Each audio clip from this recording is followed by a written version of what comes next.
The Haunter of the Dark by H.P. Lovecraft was originally in Weird Tales of December 1936.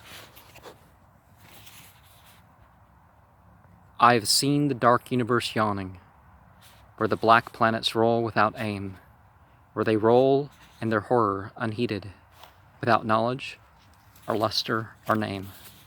Nemesis. This is dedicated to Robert Bloch. Cautious investigators will hesitate to challenge the common belief that Robert Blake was killed by lightning, or by some profound nervous shock derived from an electrical discharge. It is true that the window he faced was unbroken, but nature has shewn herself capable of many freakish performances. The expression on his face may easily have arisen in some obscure muscular source unrelated to anything he saw, while the entries in his diary are clearly the result of a fantastic imagination aroused by certain local superstitions and by certain old matters he had uncovered. As for the anomalous conditions at the deserted church on Federal Hill, the shrewd analyst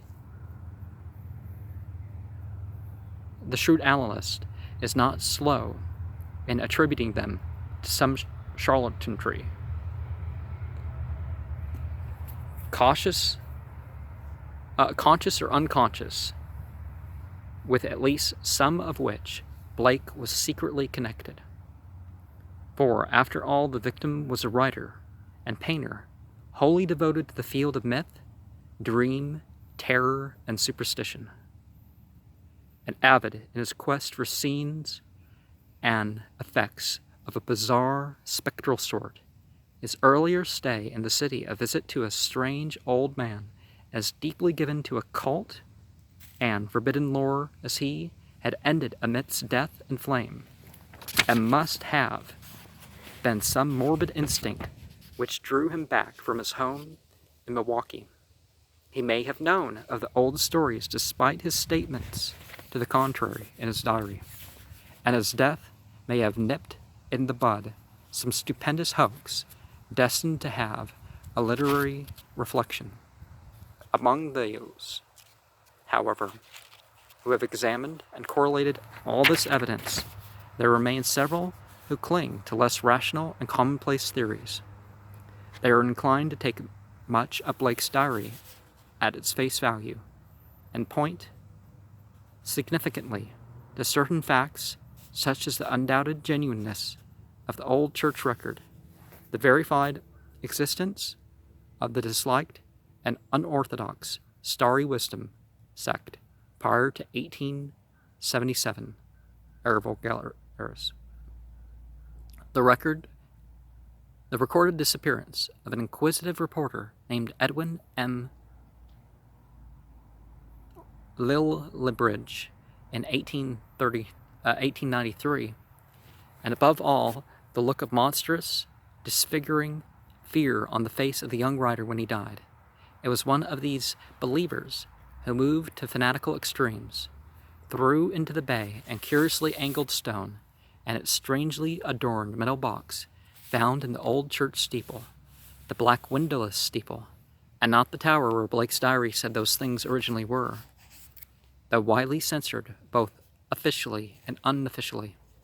This man, a reputable physician with a taste for odd folklore, averred that he had rid the earth of something too dangerous to rest upon it.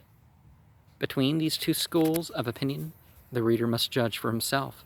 The papers have given the tangible details from a skeptical angle, leaving for others the drawing of the picture, as Robert Blake saw it, or thought he saw it, or pretended to see it, now studying the diary closely, dispassionately, and at leisure. Let us summarize the dark chain of events from the expressed point of view of their chief actor. Young Blake returned to Providence in the winter of 1934-1935. taking the upper floor of a venerable dwelling in a grassy court off College Street, on the crest of the great eastward hill, near the Brown University campus,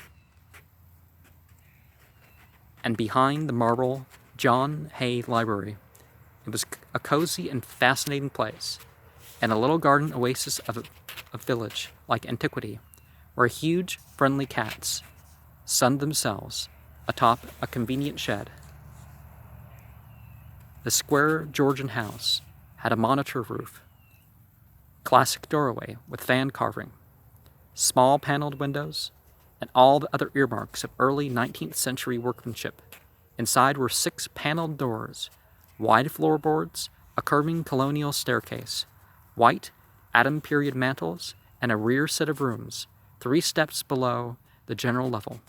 Blake's study, a large southwest chamber, overlooked the front garden on one side, while its west windows, before one of which he had his desk, faced off from the brow of the hill and commanded a splendid view from the lower town's outspread roofs and of the mystical sunsets that flamed behind them.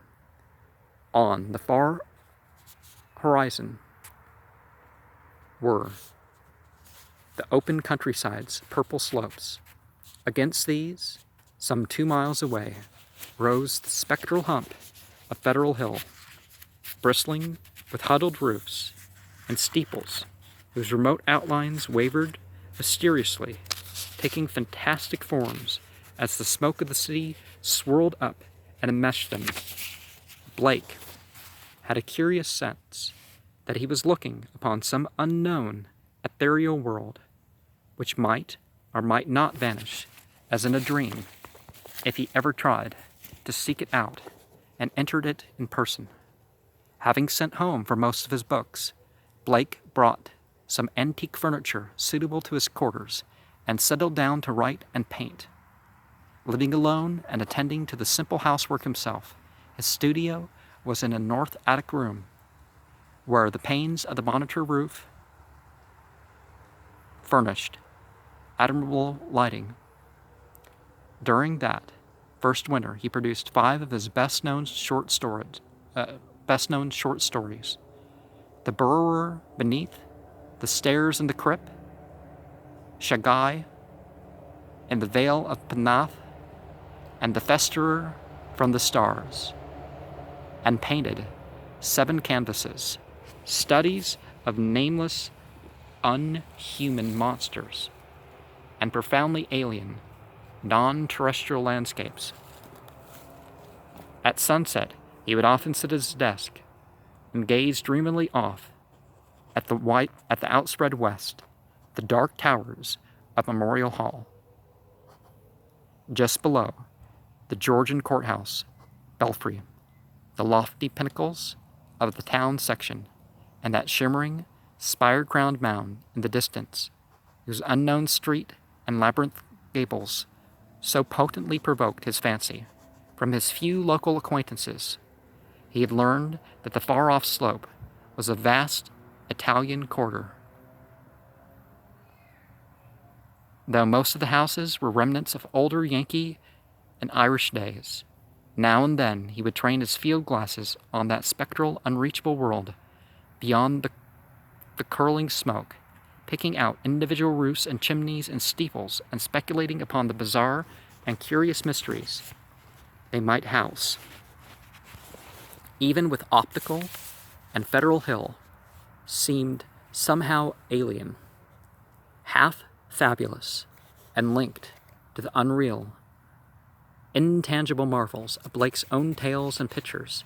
The feeling would persist long after the hill had faded into the violet, lamp-starred twilight, and the courthouse floodlights and the red Industrial Trust beacon had blazed up to make the night grotesque.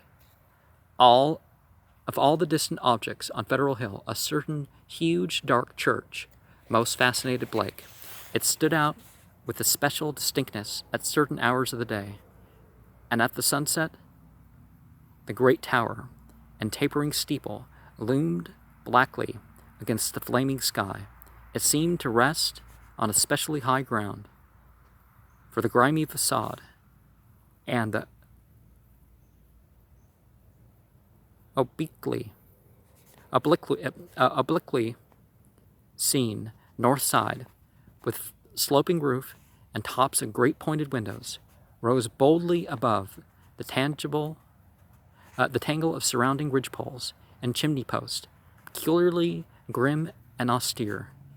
It appeared to be built of stone stained and weathered with smoke, and storms of a century and more. The style, so far as the glass could shew, was that of earliest experimental form of Gothic revival, which preceded the stately Upjohn period, and held over some of the outlines and proportions of the Georgian age. Perhaps it was reared around 1810 or 1815 of the Common Era. As months passed, Blake watched the far-off, forbidding structure with an oddly mounting interest. Since the vast windows were never lighted, he knew that it must be vacant. The longer he watched, the more his imagination worked, till at length he began to fancy curious things. He believed that a vague, sinister aura of desolation hovered over the place, so that even the pigeons and swallows shunned its smoky eaves. Around other towers and belfries, his glass would reveal great flocks of birds, but here they never rested. At least, that is what he thought, and set down in his diary.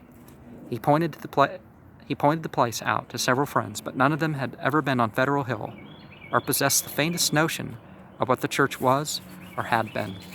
Now, when people worship other than God, there are certain attractions and repulsions that occur, even in the places where these are done. And that includes, even when it's prophets and messiahs and angels and stuff, it can still have some other effect, right? But here we're implying that maybe something else. In the spring, a deep restlessness gripped Blake. He had begun his long-planned novel, based on a supposed survival of the witch cult in Maine, but was strangely unable to make progress with it. More and more he would sit at his westward window and gaze at the distant hill and the black frowning steeple shunned by the birds. When the delicate leaves came out on the garden boughs, the world was filled with a new beauty, but Blake's restlessness was merely increased. It was then that he first thought of crossing the city and climbing bodily up that fabulous slope into the smoke-wreathed world of dream. Late in April, just before the Ion shadowed, while Purgus time, Beltane is, like the week after. The night before May, that goes into May, is not, Beltane is the cross-quarter night, which is like the 5th or the 6th of May.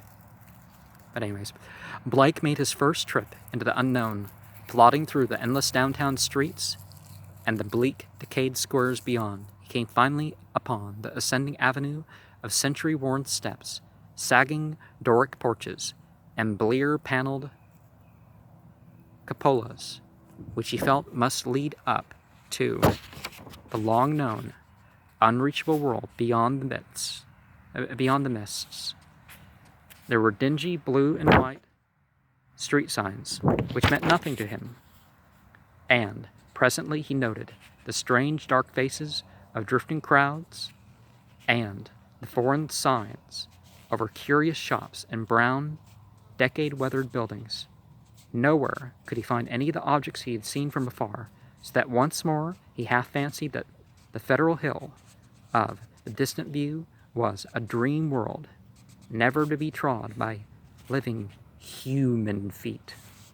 Now and then, a battered church facade or crumbling spire came in sight, but never the blackened pile that he sought. When he asked a shopkeeper about a great stone church, the man smiled and shook his head, though he spoke English freely. I'm being plagued by bugs as I do this. As Blake climbed higher, the region seemed stronger and stranger. with bewildering masses of brooding brown alleys leading eternally off to the south. He crossed 2 or 3 broad avenues, and once thought he glimpsed a familiar tower. Again he asked a merchant about the massive church of stone, and this time he could have sworn that the plea of ignorance was feigned. The dark man's face had a look of fear, which he tried to hide, and Blake saw him make a curious sign with his right hand.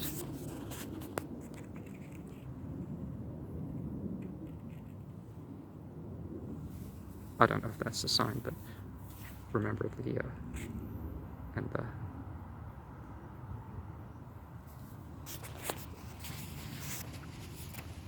Then suddenly, a black spire stood out against the cloudy sky on his left.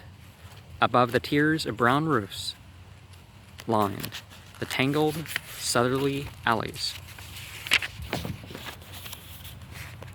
Blake knew at once what it was, and plunged towards it through the squalid, unpaved lanes that climbed from the avenue. Twice he lost his way, but somehow dared not ask any of the patriarchs, our housewives who sat on their doorsteps, or any of their children who shouted and played in the mud of the shadowy lanes. At last he saw the tower plain against the southwest, and a huge stone bulk rose darkly at the end of an alley. Presently he stood in a wind-swept open square, quaintly cobblestoned, with a high bank wall on the farther side. This was the end of his quest, for upon the wide, iron-railed, weed-grown plateau, which the wall supported, a separate, lesser world, raised fully 6 feet above the surrounding streets, there stood a grim Titan bulk whose identity, despite Blake's new perspective, was beyond dispute. The vacant church was in a state of great decrepitude. Some of the high stone buttresses had fallen, and several delicate finials lay half lost among the brown, neglected weeds and grasses. The sooty Gothic windows were largely unbroken, though many of the stone mullions were missing. Blake wondered how the obscurely painted panes could have survived so well in view of the known habits of small boys the world over. The massive doors were intact and tightly closed. Around the top of the bank wall, fully enclosing the grounds, was a rusty iron fence whose gate, at the head of a flight of steps from the square, was visibly padlocked. The path from the gate of the building was completely overgrown. Desolation and decay hung like a pall above the place, and in the birdless eaves and black ivyless walls, Blake felt a touch of the dimly sinister beyond his power to define. There were very few people in the square, but Blake saw a policeman at the northerly end and approached him with questions about the church. He was a great wholesome Irishman, and it seemed odd that he would do little more than make the sign of the cross and mutter that people never spoke of that building. When Blake pressed him, he said very hurriedly that the Italian priest warned everybody against it, vowing that a monstrous evil had once dwelt there and left its mark. He himself had heard dark whispers of it from his father, who recalled certain sounds and rumors from his boyhood. Now,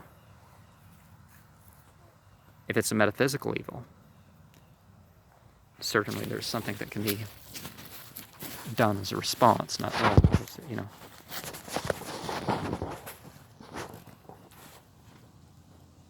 There had been a bad sect there in the old days, an outlaw sect that called up awful things from some unknown gulf of night. It had taken a good priest to exorcise what had come, though there he did be those who say that merely the light could do it. If Father O'Malley were alive there would be many a thing he could tell. But now there was nothing to do but let it alone. It hurt nobody now, and those that owned it were dead or far away. They had run away like rats after the threatening talk in 1877, when people began to mind the way folks vanished now and then in the neighborhood. Some day the city would step in and take the property for lack of heirs, but little good would come of anybody's touching it. Better it be left alone for the years to topple, lest things be stirred that ought to rest forever in their black abyss. So, abyss entities, huh? But yeah, take charge of what you're supposed to take charge of. Not, well, this doesn't have a good history, so I'm not going to put a good history over there. I'm just going to ignore that part. After the policeman had gone, Blake stood staring at the sullen, steepled pile. It excited him to find that the structure seemed as sinister to others as to him, and he wondered what grain of truth might lie beyond the old tales the blue coat had repeated. Probably there were mere legends evoked by the evil look of the place. But even so, they were like a strange coming to life of one of his own stories. The afternoon sun came out from behind dispersing clouds, but seemed unable to light up the stained, sooty walls of the old temple that towered on its high plateau. It was odd that the green spring had not touched the brown, withered growths in the raised iron fence yard. Blake found himself edging nearer the raised area and examining the bank wall and rusted fence for possible avenues of ingress. There was a terrible lure about the black and fane, which was not to be resisted. The fence had no opening near the steps, but around on the north side were some missing bars. He could go up the steps and walk around on the narrow coping outside the fence till he came to the gap. If the people feared this place so wildly, he would encounter no interference. He was on the embankment and almost inside the fence before anyone noticed him. Then, looking down, he saw the few people in the square, edging away and making the same sign with their right hands that the shopkeeper in the avenue had made. Several windows were slammed down, and a fat woman darted into the street and pulled some small children inside a rickety, unpainted house. A gap in the fence was very easy to pass through, and before long Blake found himself waiting amidst the rotting, tangled growths of the deserted yard. Here and there, the worn stump of a headstone told him that there had once been burials in this field, but that, he saw, must have been very long ago. The sheer bulk of the church was oppressive now that he was close to it. But he conquered his mood and approached to try the 3 great doors in the facade. All were securely locked, so he began to circuit the Cyclopean building in quest of some minor and more penetrable opening.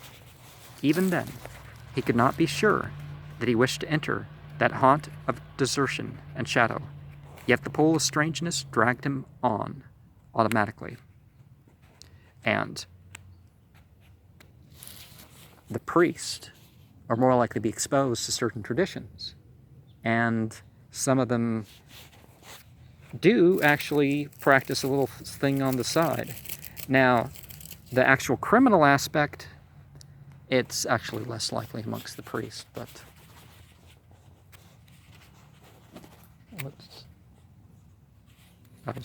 sorry, the distraction I was looking for here. But stuff does happen. A yawning and unprotected cellar window in the rear furnished the needed aperture.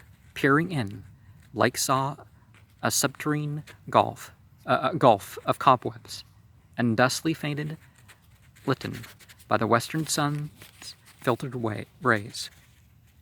Debris, old barrels, and ruined boxes, and furniture of numerous sorts met his eyes, though over everything lay a shroud of dust which softened all sharp outlines. The rusted remains of a hot air furnace shewed that the building had been used and kept in shape as late as mid-Victorian times. Acting almost without conscious initiative, Blake crawled through the window and let himself down to the dust-carpeted and brie-strewn concrete floor. The vaulted cellar was a vast one, without partitions, and in a corner far to the right, amid dense shadows, he saw a black archway, evidently leading upstairs. He felt a peculiar sense of oppression at being actually within the great spectral building, but kept it in check as he cautiously scouted about, finding a still intact barrel amid the dust and rolling it over to the open window to provide for his exit. Then, bracing himself, he crossed the wide, cobweb-festooned space toward the ark, half choked with the omnipresent dust that covered with ghostly gossamer fibers. He reached and began to climb the worn stone steps which rose into the darkness. He had no light, but groped carefully with his hands. After a sharp turn, he felt a closed door ahead, and a little fumbling revealed its ancient latch. It opened inward, and beyond he saw a dimly illumined corridor lined with worm-eaten paneling. Once on the ground floor, Blake began exploring in a rapid fashion. All the inner doors were unlocked, so that he freely passed from room to room.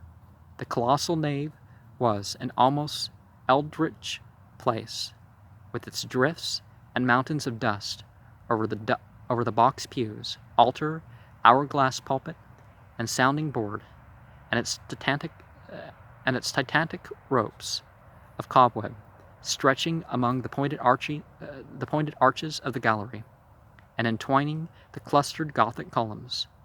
Over all this hushed desolation played a hideous leaden light as the declining afternoon sun set its rays through the strange, half-blackened panes of the great apsidal windows.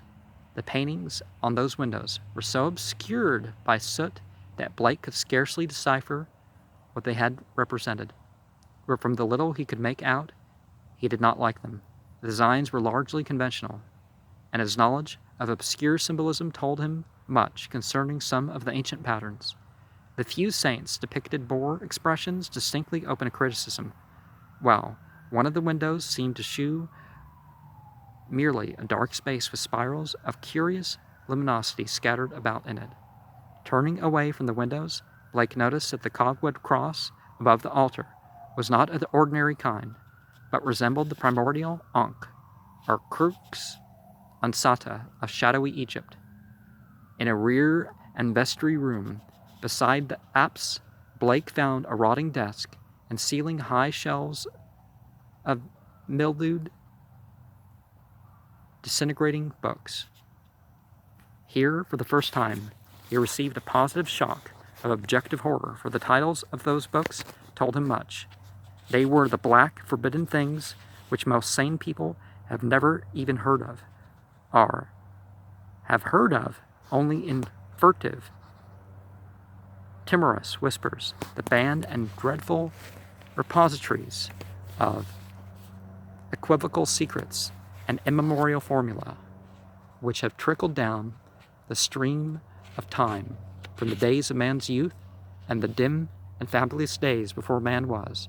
He had himself read many of them, a Latin version of the abhorred Necronomicon, the sinister Liber Ivanis, the infamous Cultus des Ulis of Comte d'Erlet, the unassprechen Kulten of von Junst,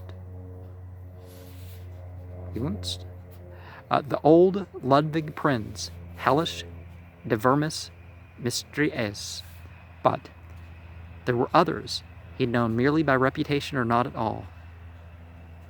The Pnakotic manuscripts, the Book of Dzyan, and a crumbling volume in wholly unidentifiable characters, as yet with certain symbols and diagrams shudderingly recognizable to the occult student. Clearly, the lingering local rumors had not lied.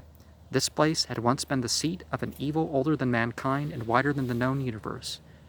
Well, the Book of Dzyan, isn't that a Buddhist text? And some of this is obviously this perception that anything not Christian, even if it's biblically supported, right, would be considered evil. In the ruined desk was a small leather-bound record book filled with entries of some odd cryptographic medium. The manuscript writing consisted of the common traditional symbols used today in astronomy and anciently in alchemy, astrology, and other dubious arts. The devices of the sun, moon, planets, aspects, and zodiacal signs, here massed in solid pages of text, with divisions and paragraphing suggesting that each symbol answered to some alphabetical letter. In hope of later solving the cryptogram, Blake broke off this volume in his coat pocket. Many of the great tomes on the shelves fascinated him unutterably, and he felt tempted to borrow them at some later time. He wondered how they could have remained undisturbed so long. Was he the first to conquer this clutching, pervasive fear which had for nearly 60 years protected this deserted place from visitors? Having now thoroughly explored the ground floor, Blake plowed again through the dust of the spectral nave to the front vestibule, where he had seen a door and staircase presumably leading up to the blackened door and steeple, objects so long familiar to him at a distance. The ascent was a choking experience, for dust lay thick while the spiders had done their worst in this constricted place. The staircase was a spiral with high, narrow wood treads, and now and then Blake passed a clouded window looking dizzily out over the city. Though he had seen no ropes below, he expected to find a bell or peal of bells in the tower, whose narrow, louver-boarded lancet windows his field glass had studied so often. Here he was doomed to disappointment, for when he attained the top of the stairs, he found the tower chamber vacant of chimes, and clearly devoted to vastly different purposes. The room, about 15 feet square, was faintly lighted by 4 lancet windows, one on each side, which were glazed over within their screening of decaying lavur boards. These had been further fitted with tight, opaque screens, but the latter were now largely rotted away.